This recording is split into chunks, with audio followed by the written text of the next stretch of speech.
Welcome to the Black Futurist Podcast. I'm Bryndan Moore, your host. I'm recently returned from the Consumer Electronics Show 2025 in Las Vegas, Nevada. It's an annual pilgrimage for me. I get to go, I get to learn a lot, I get to meet a lot of people, and I get to espouse. I spend the whole year reading, learning. Then I'm able to go to CES and get there early and learn more. And then I'm paired with groups of executives to talk about how what we're seeing and what we're not seeing in innovation this particular year will impact their business. How will their customers be moved? And that's a big deal. So I really enjoy the ability to learn a ton, to see some of the future, and to discuss innovation with people whose entire career is based around bringing something new to the marketplace and moving us forward. So stay tuned. This episode will be a lot of fun, and welcome back to the Black Futurist Podcast.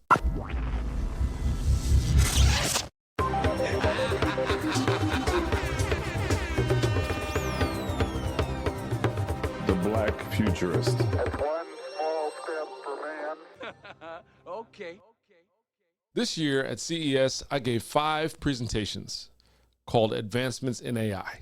As is often the case, what we see and talk about at CES may hit the market in the calendar year, may never hit the market, somewhere in between.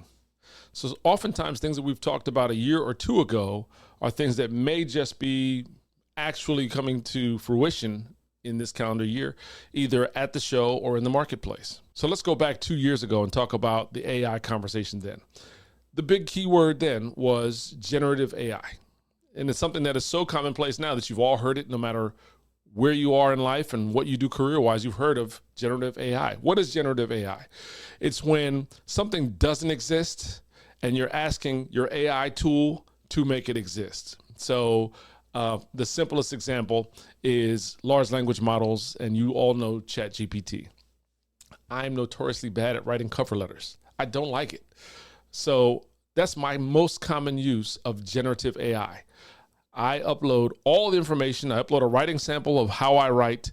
I give it tone. I tell it who it is. And then I give all the pertinent information in a very organized fashion. I say, now please write me a cover letter with the intent of this outcome. And I get an incredible cover letter that, because I've well practiced, it probably takes me 95% of the way to where I'm trying to go with that letter. And then I'll do a fine retouch and send it out.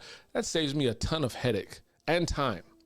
So that's generative AI. We've also seen things like, hey, there are no such thing as unicorns, but I'd like to have a video of a unicorn being ridden by a insert other fictional animal.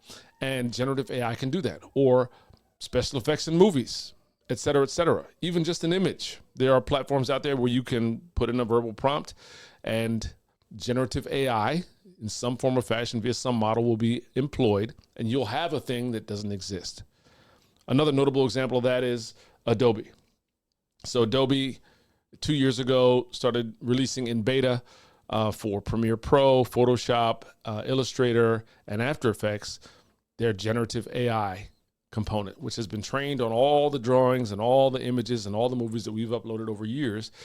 And I've used it in very cool ways. So if the framing of a picture doesn't contain enough border territory for what I need to edit, I can ask generative AI to extend this picture. Or if my video begins at a certain frame and I need, a few seconds before that, I can ask generative AI via Adobe to give me 2 seconds before my video begins. Just kind of interpolate from what you see, what we should see 2 seconds before I press the button. And that stuff is incredible. I don't care how commonplace the conversation has become, that's still really incredible. Go forward 1 year. We started talking about the next key term in AI, which was deterministic AI. And that is more about pattern recognition. That's saying, hey, in all of recorded history, we have seen these patterns and we've diagnosed them to mean these things. So I'm going to upload a ton of that data to you, AI model, and I want you to determine what I'm seeing. Determine, am I seeing a dog? Am I seeing a cat? Make a determination for me of what's in this image, or make a determination for me of how many jelly beans are in this container based on all the information you've ever known. And it's wildly accurate. Where we're seeing that in impactful spaces is in medical. So we talked about in a previous podcast about how we have so many years of biopsies and biopsy slides. And over those decades and decades and decades, highly trained professionals are able to look at the slide and say, yes, this is or is not a cancer cell. We've got enough data. We've got so much data that we can upload all that to our AI models and say, I need you to determine for me, based on all the determinations that were done historically before that we've given you, whether this is positive or negative. Is this cancer? Is this not cancer? And what does that do? It shortens the time to treatment.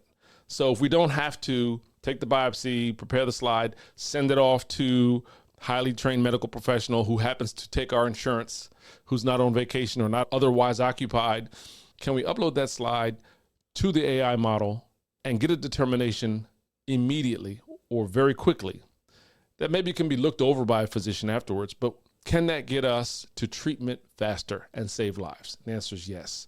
So that was deterministic AI that we were talking very much about last year. And this year, we're talking about a new term, which is agentic AI. And that is when we give an AI model agency to act on our behalf.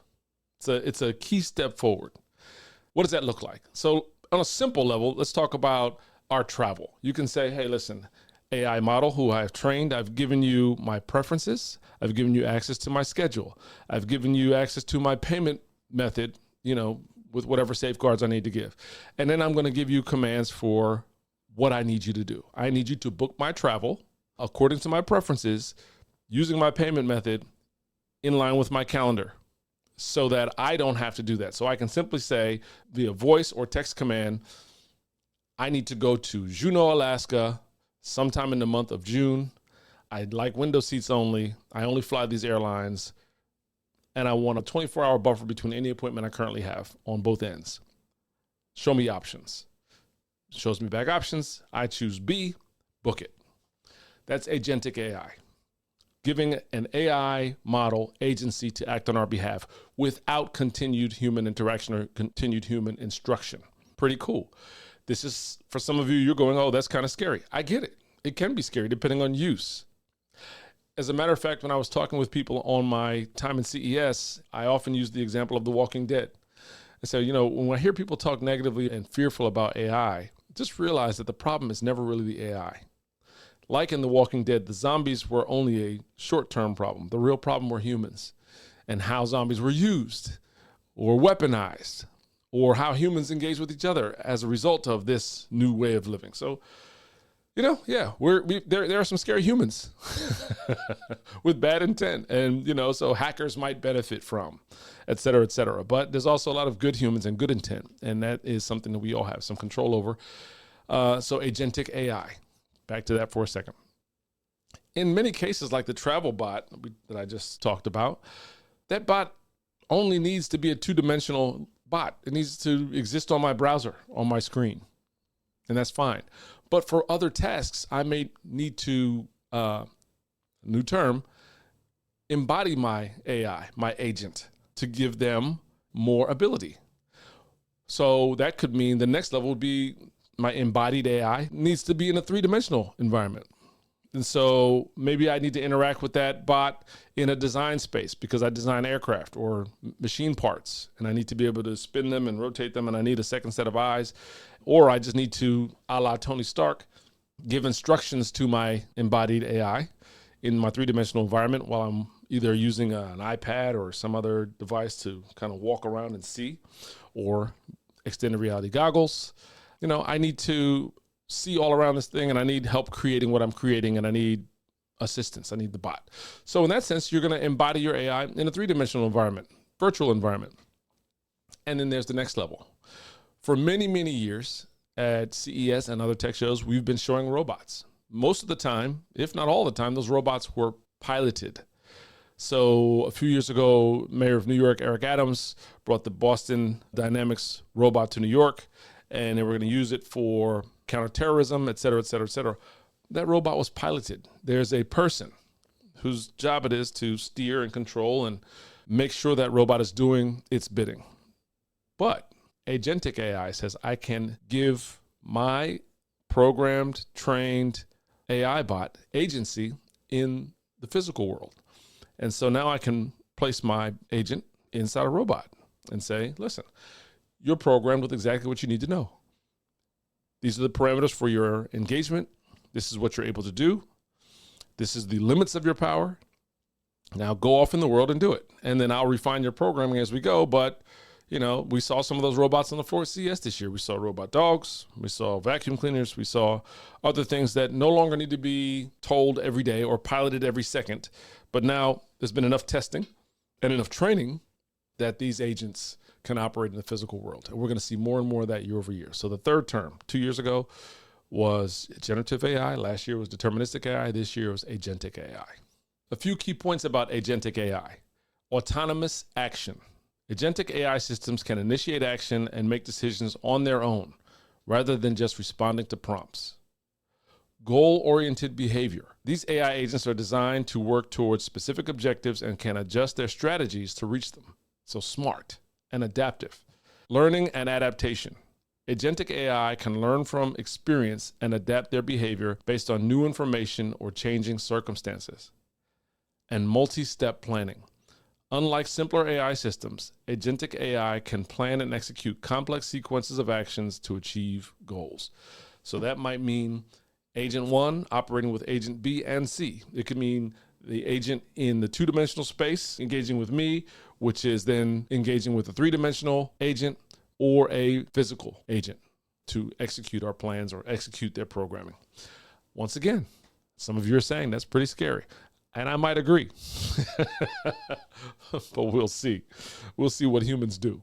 Now, I know I focused on AI for the most of my time at CES, and pretty much any company showing their wares had to put AI somewhere in print on their booth, because who wants to be left behind when the trend of the year is discussing the biggest investment potential in tech that we've seen in decades? All right, you had to say it in order to even be seen or heard. You had to keep the attention of the audience. That doesn't mean, though, that the key terms and the hot terms from previous years weren't relevant. So the first stop on my tour on the show floor, when I was showing people what they needed to know was happening and what was being done well, was an extended reality offering. A company called Lottie out of South Korea has been working for some time to create a viable metaverse offering for commerce. And they have continued to show their wares and move things forward with their Caliverse offering. So Caliverse is the name of their virtual space. And the theme, I guess, of what we've talked previous years about and this year as well has been what we're calling virtual commerce, v-commerce. We all know what e-commerce is. E-commerce is back to that two-dimensional thing. It's what's on my screen. Like, so typically Shopify, right? We go to a Shopify website or Etsy or wherever, and on a two-dimensional level, we are looking at the things we want, and we're pressing buy it or read more. But what if you could walk around the thing before you bought it, or try it on, or try it in your space? That's what Lottie seems to do. So what you know or you don't know is that many of the devices you carry around in your pocket have a technology called LiDAR. And so there are visual sensors, and then there are these LiDAR sensors that give our devices some knowledge of depth. Okay, how far is the thing really away? It's why on iPhone you can get portrait photos now, because it recognizes foreground versus background based on the distance from the camera, et cetera, et cetera. So we're using it in aesthetic ways, but there are ways to use it in manufacturing. There are ways to use it in more business-to-business contexts that are really important, and they're already being used. For example, I could take 2 or 3 of these devices, put them up on tripods, and I can create very quickly a virtual environment that's shareable at a distance. So I can give people who are not in the room a sense of really what the room looks like and feels like. Or I could take one of these and rotate around a device or an object and create a 3D version of that object. What if you were able to create a quick scan of your space or of your building, of your office, of your room? And then what if, because this really happened, you can sit one of your friends down in the chair and scan them with the same device with an app on your existing hardware on your phone and create a 3D version of them as well? And then what if, using AI, you could animate that person to look just like a character in your favorite video game who can walk through the space, experience the space, etc. And what if that same character could go into the Caliverse, which is the space designed by Lottie, and walk into your favorite shoe store and try on shoes that look exactly like they would in real life? That's the deal. That's where we are. That's what's happening.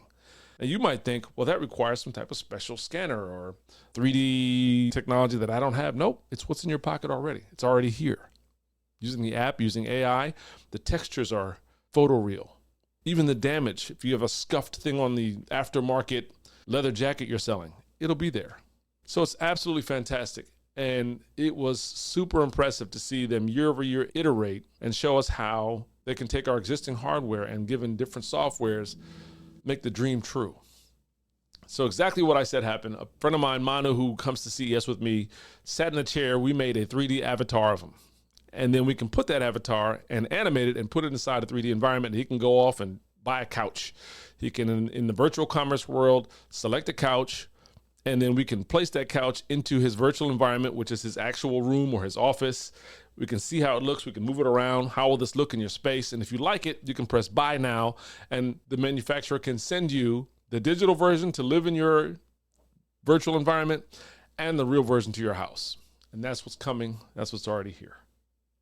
Another thing that was really important is what I've seen on Facebook Meta that I thought was really impressive over the last year and a half is they now have live shopping. If you're not aware of live shopping, imagine if you have a collection of purses, shoes, comic books, whatever you've got, or you create things. Imagine being able to have your own QVC set up. You run the camera like this. People watch. You stream like you're D-Nice during the quarantine. Comments at the bottom. People are listening to you. They're chatting. They're saying, hey, yeah, I like that sweater. You say, I've got 5 of them. And then people in the comments can buy your sweater. The mechanism is here already. It's already happening. Check out live shopping on Facebook anytime you want. You might think Facebook is irrelevant. They're not. Well, Lottie's using their technology to move all of this forward. We saw they have a partnership with MCM. If you're from the hip hop generation like I am, you know, that's the throwback. We were rocking MCM in the late 80s. But they take their app, they put the MCM purse on a table, they walk around it, they follow the prompts, and they create a photoreal 3-dimensional object version of that purse. And then you at home, if you have a simple green screen, can sell that purse and allow the remote buyer to not only hear what you're saying, see you in whatever environment you want to be seen in, but they can also, and this was on display, open the purse, spin it around themselves, turn it around. And the best example I can give, and I've already said it once, is Tony Stark. It's what we're seeing in Minority Report. It's what we're seeing in Marvel movies. It is manipulation due to hand recognition of 3D objects. And it is one of the big themes that I know companies are heavily invested in and will continue to invest in, creating the ability for our real world to be informed by and coexist with digital objects. It's happening. It's coming. Why are we wearing glasses? We're not just wearing glasses anymore just to see the physical object. We're also wearing glasses to see the digital objects. And those glasses can recognize our hand movements and what our intent is and what we're trying to do. And the AirPods can allow us to hear, or the speakers in the glasses can allow us to hear and interact in ways that bring an audio version of that interaction. And it's all happening. It's actually incredible. And many of the big companies that you're aware of and ones that you aren't are heavily invested in bringing that idea to reality. The next big theme was a company called Perso.ai. Perso.ai was, I believe, a Chinese company. Remember I told you I had my buddy Manu sit in a chair and they created this 3D avatar of him? Well, what if you were the easiest example is a cruise ship company. You're a cruise ship company. You don't have customers in one geography. You have customers all over the world. And those customers all over the world have different preferences. And they have different languages and different dialects. And because of their vast customer base, different ethnicities. So if you're selling to all those people all over the world, you've got to customize your customer service. So that means you either have to have people who can speak all these languages, or you have to use some type of computer chat that translates or something like that, and that's fine also. But what you can do now, what Perso.ai was showing, is that they can take that 3D avatar of my buddy that we had made and animate him. They can clone his voice. They can have him answer a question in any language with his actual voice, and his mouth will form the words. It is AI video translation. And I believe they have 29 languages currently that particular offering is showing. So I think it's absolutely incredible. I saw it work. They only had 4 different avatars loaded. There were 4. It was a Caucasian man, a South Asian woman, an East Asian man, and I don't remember the 4th avatar. And any of those 4 avatars could speak any language that's already programmed in. So I went up and I held the microphone and I asked the question in English. And the device, this 10-foot tall video screen in a frame, answered my question accurately.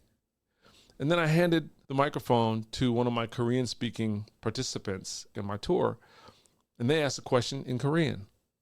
And without missing a beat, in the same voice, the device answered, the character answered in Korean. Absolutely incredible. Now, note, that worked in the morning on the first day of CES. Why? Because I can get in early, we're in there first thing, and there's not as many people on the Wi-Fi. But if you can imagine any tech show with that many people, we're talking over 100,000 people in attendance, the Wi-Fi is going to be difficult and prove challenging. So as we went later in the day and other days, there was definitely some latency. The accuracy was still high, but the latency was real. And that's just something you're going to deal with. And I just want to make sure I mention that because you may go to CES and say, I want to go see this thing. And then, I told you it was awesome and it worked, and you get there and there's latency or it doesn't work. So now you know, okay? It's pretty good. I still think it's incredible. Perso.ai is the company. Another use of this technology of AI video translation. Another place we've seen that is in things like James Earl Jones's performance in Star Wars. So we have hundreds of hours of Darth Vader. And arguably the best Star Wars movie after The Empire Strikes Back is called Rogue One. However, I enjoyed the movie. There were parts of it I didn't like, especially the sound of aging 80-something-year-old James Earl Jones's voice as Darth Vader.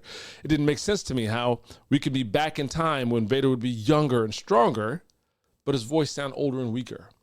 Jump forward in time a few years, and then the miniseries, Obi-Wan Kenobi, comes out, and Vader sounds incredible. How is that possible? It's because James Earl Jones entered into an agreement that said, hey, we can train an AI bot to know my voice and learn it and deliver it in the strength that we want to deliver it. My estate will always own it. You can hire it like you hire me, the person. And then I can, or another actor can, perform behind that AI, perform the lines with all the tone and inflection that we want, but the output will be my voice in the strength of Vader, whatever tone you want it to be, because the AI model has been trained to replicate my voice in ways as needed. And it's absolutely incredible. It's incredible that way. It's incredible in terms of in business senses. Otherwise, things like podcasts. The Joe Rogan podcast decides they want to monetize in Spanish. Guess what? Train your voice on the model. You can speak Spanish, your mouth will be speaking Spanish, and now you've got your incredible podcast monetizable in every other language around the world. Economies are being created thank you to AI. So earlier we talked about fear of AI, but there are some really big, very positive benefits that can happen. Also, while we're on that note, shout out to me. Politico called, and I'll put this in the show notes. Politico called and asked me to contribute to an article about unlikely outcomes that could happen in the next few years that people aren't looking at, but that could happen and could have a big impact on our society.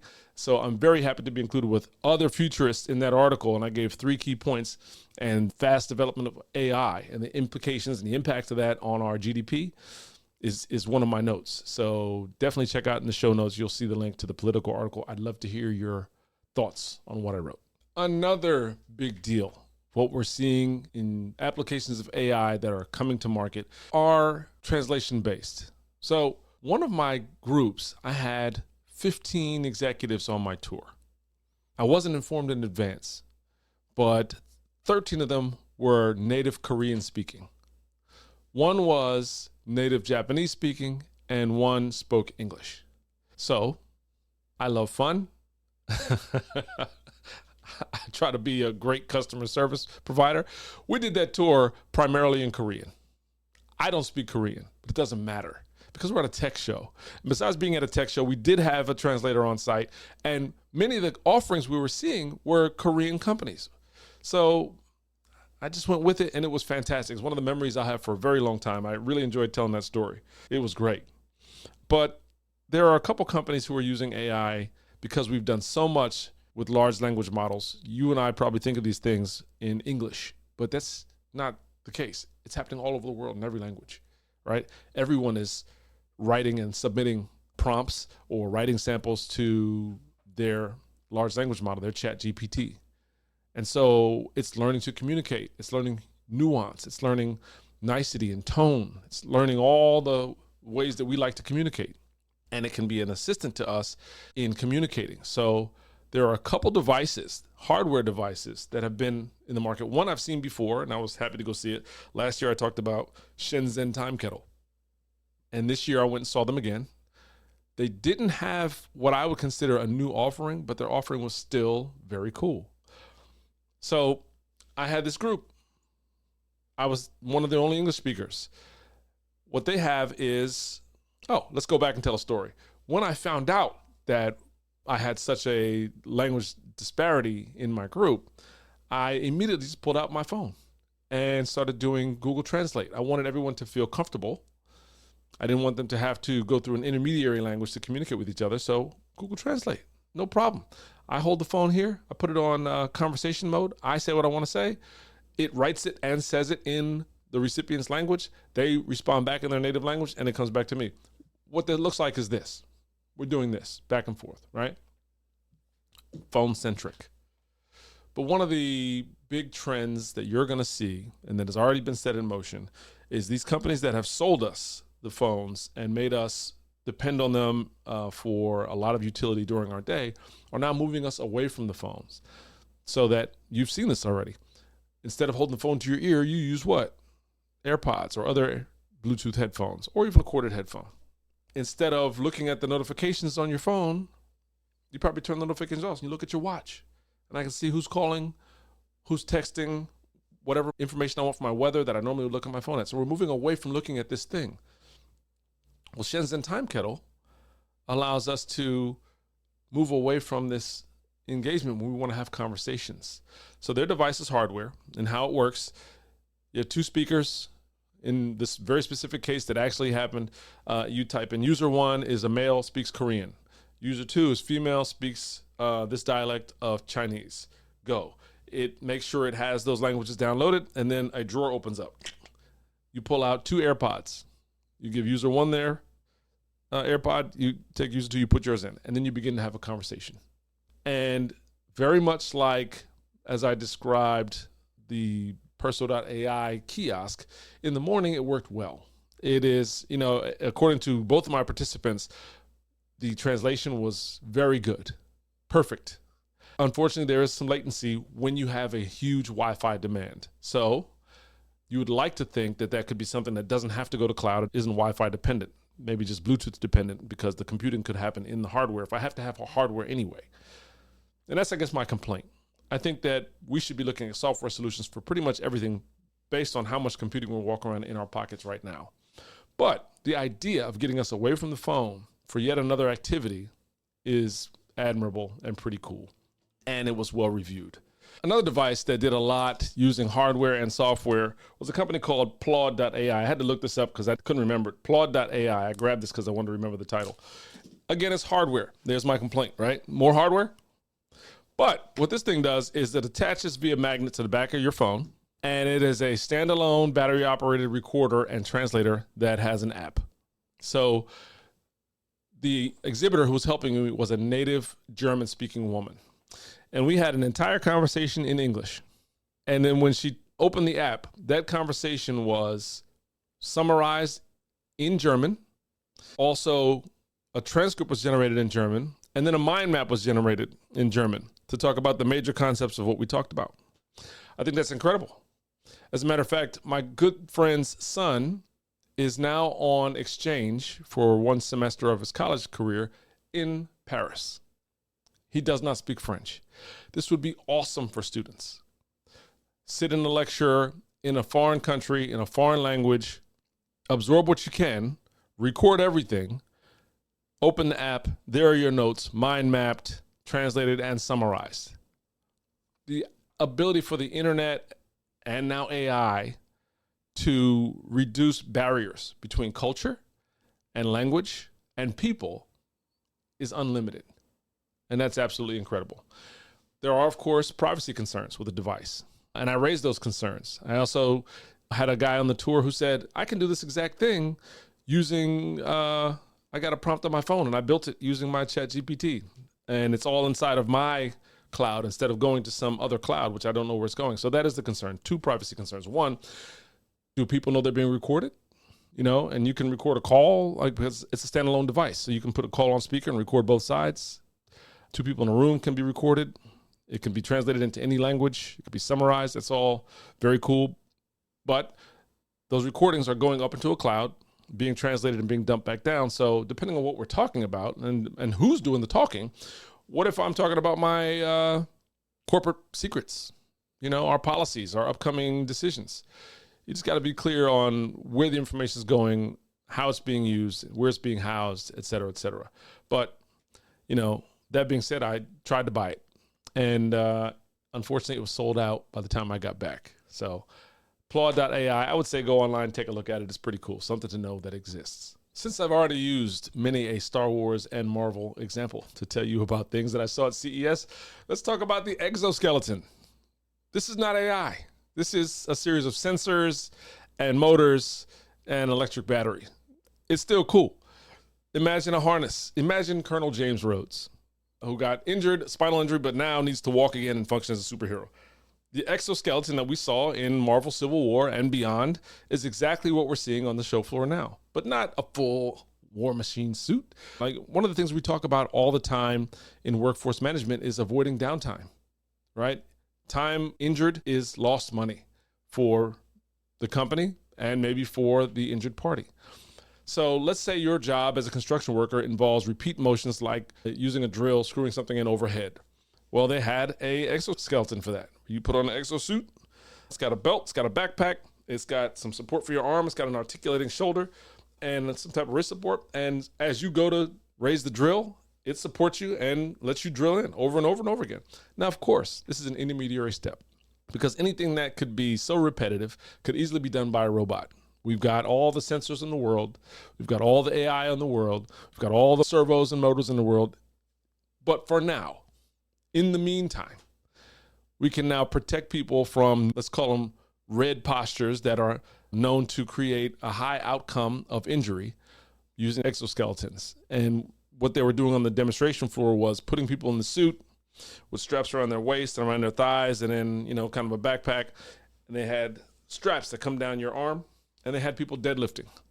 So they had a weight on the floor, let's call it 100 pounds, and they had people deadlifting 100 pounds. And everybody I talked to said, yeah, this is so much easier than it should be because they were getting robotic help. So that's coming. And it's something that we've ideated about and we've talked about, we've seen in science fiction, but now it's here. Let's talk about glasses. Earlier, I mentioned the movement to get us away from our phones and centering around our phones. And we talked about AirPods, we talked about watches and other wearables. And now we're talking about glasses, because how else are you going to see the items in the digital space that are informing your physical space? And I told you, that's a huge move. That's here, that's coming. So the glasses are everywhere. Unfortunately, most of them look like very chunky Buddy Holly looking frames that all have to be tethered currently. And the biggest of them all is the Apple Vision Pro, which is a full-on helmet, right? And it's still tethered, right? So we've seen what that can do. Either you've done the demo, you've seen the video, or someone has told you what it can do. And it's pretty cool. But do I want to wear that full helmet? Right? I can't get half of you to wear bike helmets. You're going to wear this thing? And that price tag is $3,500. Well, there's another company that, it says 5 or 6 companies that are all doing these glasses. But there's one that I like. And there's one that I went and saw them last year. And then I got to go and meet with one of their executives and just talk about, I have a baseline of understanding of what you did last year. What's the delta? What are we seeing different? The name of that company is XReal. And X-Real has a new pair of glasses coming out, the X-Real 1 Pro. They all have their own chip. They don't require battery, so there's no battery life concerns.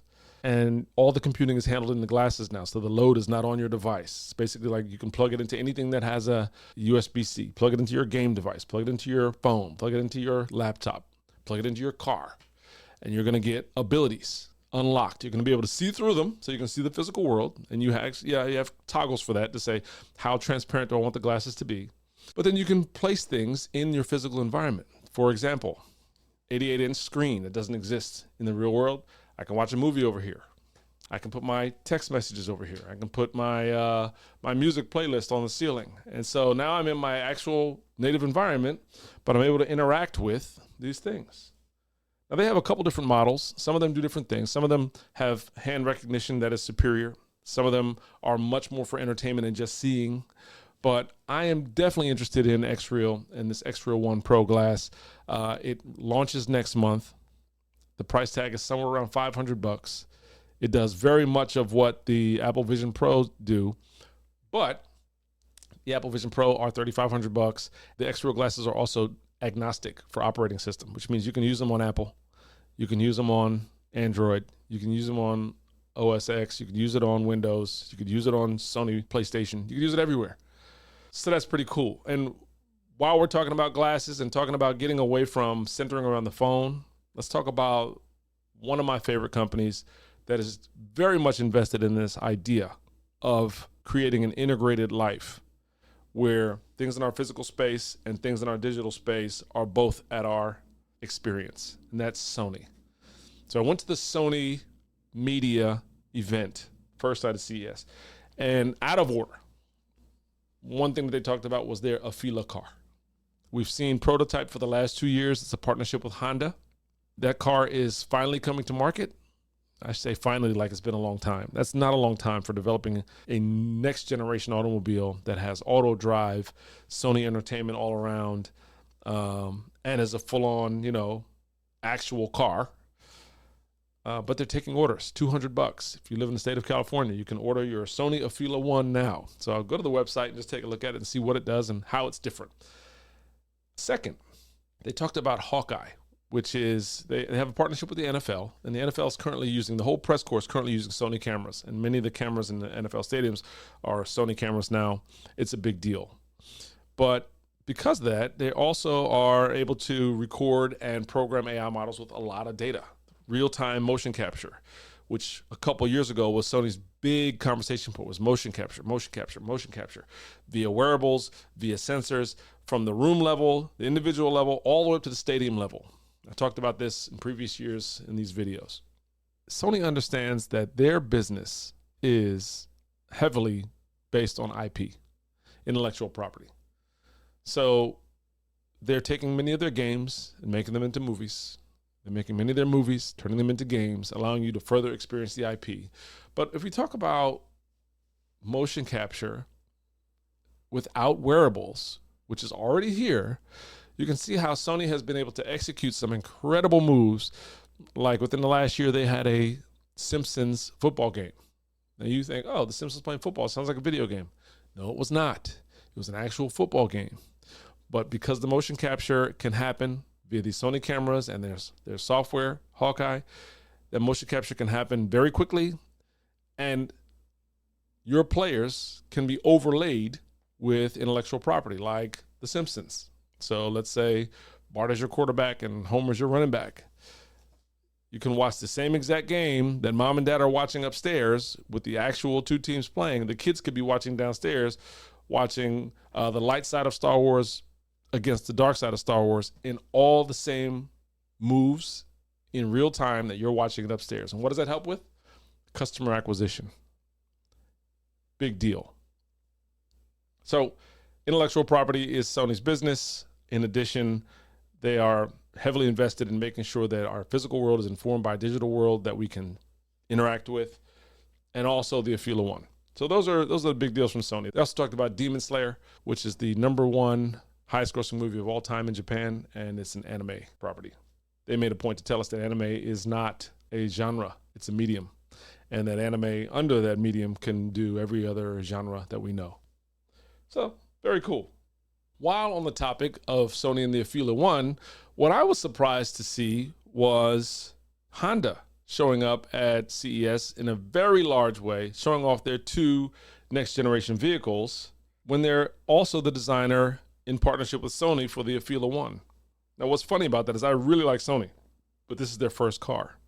Honda, while designing a car with Sony, in my estimation, has designed a much better, more interesting car on their own that'll compete with the Afeela. And I thought that was pretty cool. I would definitely love to drive this Honda car. They have the Honda Saloon and their SUV. They are definitely futuristic. They definitely capitalize on software advancements for environmental recognition, making sure that the driver knows what's happening, that the car knows what's happening, so the lane change can happen, safety precautions can happen. And obviously the same thing we've heard from Tesla for years, taking the stress of driving off of the driver and rely more on the car. The car is huge. The car is beautiful. The car looks like the future. It's fantastic. It looks like a very comfortable ride. While on the topic of vehicles, though, Waymo was there. If you live in California, you know what Waymo is. They're SUVs and cars that ride around with LiDAR sensors on the windows and on the mirrors and on the roof and everywhere, these spinning, whirly sensors, but no driver. People get in the car, they order it just like you would an Uber, and you can go from A to B. And they just reached their 100,000 rides per week benchmark. I'm currently in Atlanta. They're here, but they are currently supervised. So they're here on the roads, but they're being driven, which means they are recording the road. They're recording the patterns. They're recording driver patterns, which has got to be completely different than any other city because there's a special kind of driving going down here in Atlanta. But what will happen is once they learn the roads and once they learn the traffic patterns and the culture of the city, they'll become driverless as well. Now, a gentleman asked me, would I get in one? What's funny about that is last year I met a guy named Mike Johns. Mike and I hit it off. I brought him on the podcast, fun guy. And then while I was at CES, someone held a phone up and said, hey, have you seen the guy that got stuck in the Waymo car? He had a flight to catch and the car was driving in circles. I said, no, let me see. And I looked, and sure enough, it's Mike. Mike's in the car, sitting in the back seat of the driverless car while the car drives in circles. He's video recording and saying, I have a flight to catch. This is ridiculous. And he calls customer service and they tell him all you got to do is there's a button. You can get out and the car will reset and then it'll be fine. I don't know if he actually took the ride to the airport in the car or not. But a buddy asked me, hey, would you get in one of these? And my answer was, nope, not yet. Not yet. I'm not ready to get in a driverless car. I don't see the point. That doesn't mean that my Uber driver couldn't be nuts, because sure, they could. But to me, it's another layer of risk that I'm fine with waiting and letting the training model become more sophisticated, make sure security is what it needs to be. So no, I'm not ready for driverless cars. But taking it a step further, one-upsmanship is a thing. There are now companies at CES who are exhibiting automated helicopters, automated passenger drones. There was a company there, a Korean company that showed up, and they have a Cybertruck looking vehicle. You press a button and out comes a helicopter that's folded up, drone. I don't know how to fly a helicopter, but they're trying to democratize flight for everyone. So basically, just like you do with your Tesla with full auto drive, you press, this is my destination. This is where I'm trying to go. And this electric drone helicopter will fly you to where you want to go. Is it concept or is it real or is it both? I don't know. If you've ever driven in a Tesla full auto drive, we're there already. We can get from A to B. It's got to keep your hand on the steering wheel. And I would actually guess that it's probably maybe even safer in some regards to fly autonomous helicopter than it is autonomous car. Much less traffic, much less human engagement. However, seatbelts are real and airbags are real. And I don't know if either of those things are going to save you in a helicopter problem. Also of interest in vehicles, right? Of course, automation, vehicles, robotics equals warehousing, okay? If you don't know, you don't spend any time in warehouses, companies are heavily invested and already engaged in creating incredible efficiencies in warehouses, and that is very much robotics and AI. There's not a whole lot of human safety to consider. All you got to do is move the product. You got to be efficient. How can we make it so that what's ordered is made available quickly, safely and can be easily ushered out of our warehouse. And that doesn't mean that there's people pushing carts anymore or driving forklifts. It means robotics is the deal. And that auto driving that we've been having so much trouble with getting on the road, that full auto drive that's been a challenge for cars, is because there's humans on the road. But when there's no humans, you have way less issue. And plus, the environment doesn't change. The warehouse is the warehouse is the warehouse. Every sensor knows where everything is. And so just be aware that that's here. It's interesting. Security and the efficiency of moving pallets, et cetera, is a very AI and robotics centric venture. And companies like Hyundai are definitely on the forefront of that. And while those companies like Hyundai are pioneering all that autonomous driving indoors in closed environments, and all the software companies are working on getting their model for autonomous driving to market, we also see in agriculture, it's a big deal. So we know John Deere has been for years taking their tractors and saying, hey, these things can now be piloted from a distance, or AI can pilot them. They are satellite informed, and we can use AI to determine how to maximize our harvest based on every bit of information we can plug in, from weather reports to everything. Many companies are getting involved in the same. And I walked by one company. They were showing like, hey, we do spraying in vineyards and things, and we have these autonomous haulers that move around. I got a glimpse of tomorrow. It was so clear to me. This is how we colonize Mars. This is it. Never mind what you saw. Never mind what every science fiction property said before about, the number of astronauts we'll send up and then they'll drive the tractor or they'll build the dome and build a garden inside the dome. No. The robots. The AI will do it. You will send fewer humans up to Mars. You will deploy the robots. And by the time harvest has come, you can send people. They can take the 9-month journey off to Mars. That's it. But why risk human life when you can simply test the machinery here on Earth, figure out how to ship it, which is already being done. SpaceX is flying and crashing stuff all over the place. If you saw that last week, there was some debris that came down. And you just send the stuff to Mars. And you grow what you want to grow. Or you learn what you want to learn. You practice what you want to practice. But we're practicing here on Earth for how we will colonize other terrains. Underwater, on Earth, on other planets, etc. That's where we're going. And it's on display. Another thing in that category is Caterpillar. And this is a little maybe off track, but Caterpillar had a huge earth mover there. And what they'd done to that earth mover was gutted the diesel engine and replaced it with a diesel and electric hybrid. So I guess they were just trying to say, we can't do this. It's a one of one. It's not something they put on the market, but hey, these old machines weigh a heck of a lot. They're expensive. They're already out and deployed in the world. They don't have to die when the old diesel dies. We don't have to replace it with the same. We can do something different. And I'm assuming they're saying something better. That was interesting. There were many, many, many other technologies on display at CES. I'm hoping that you're actually watching this video. I mean, the sound of my voice is always fun, but I'm definitely trying to show you as much of what I'm talking about and what I'm not talking about in the video. So if you are not watching this video, take a head over to Spotify or over to YouTube for the Black Futurist and make sure you watch some of this. And I'm also going to save some, because when I go to CES, I go with different experts, and those guys and ladies go off and they give their own talks and experiences and tours with groups of executives. And they've all learned things, and they've got different perspectives than mine. So I'm going to invite some of them on for maybe an episode 2 or maybe episode 3 for CES 2025. So until then, do me a favor and subscribe to the Black Futurist Podcast. Grab your friend's phone, subscribe for them as well, and definitely go to YouTube, our fledgling YouTube channel, and subscribe to the Black Futurist Podcast. I'd love to hear from you. Leave me a comment, ask me a question. I'm happy to answer. And until next time, this is Bryndan Moore. Thank you so much.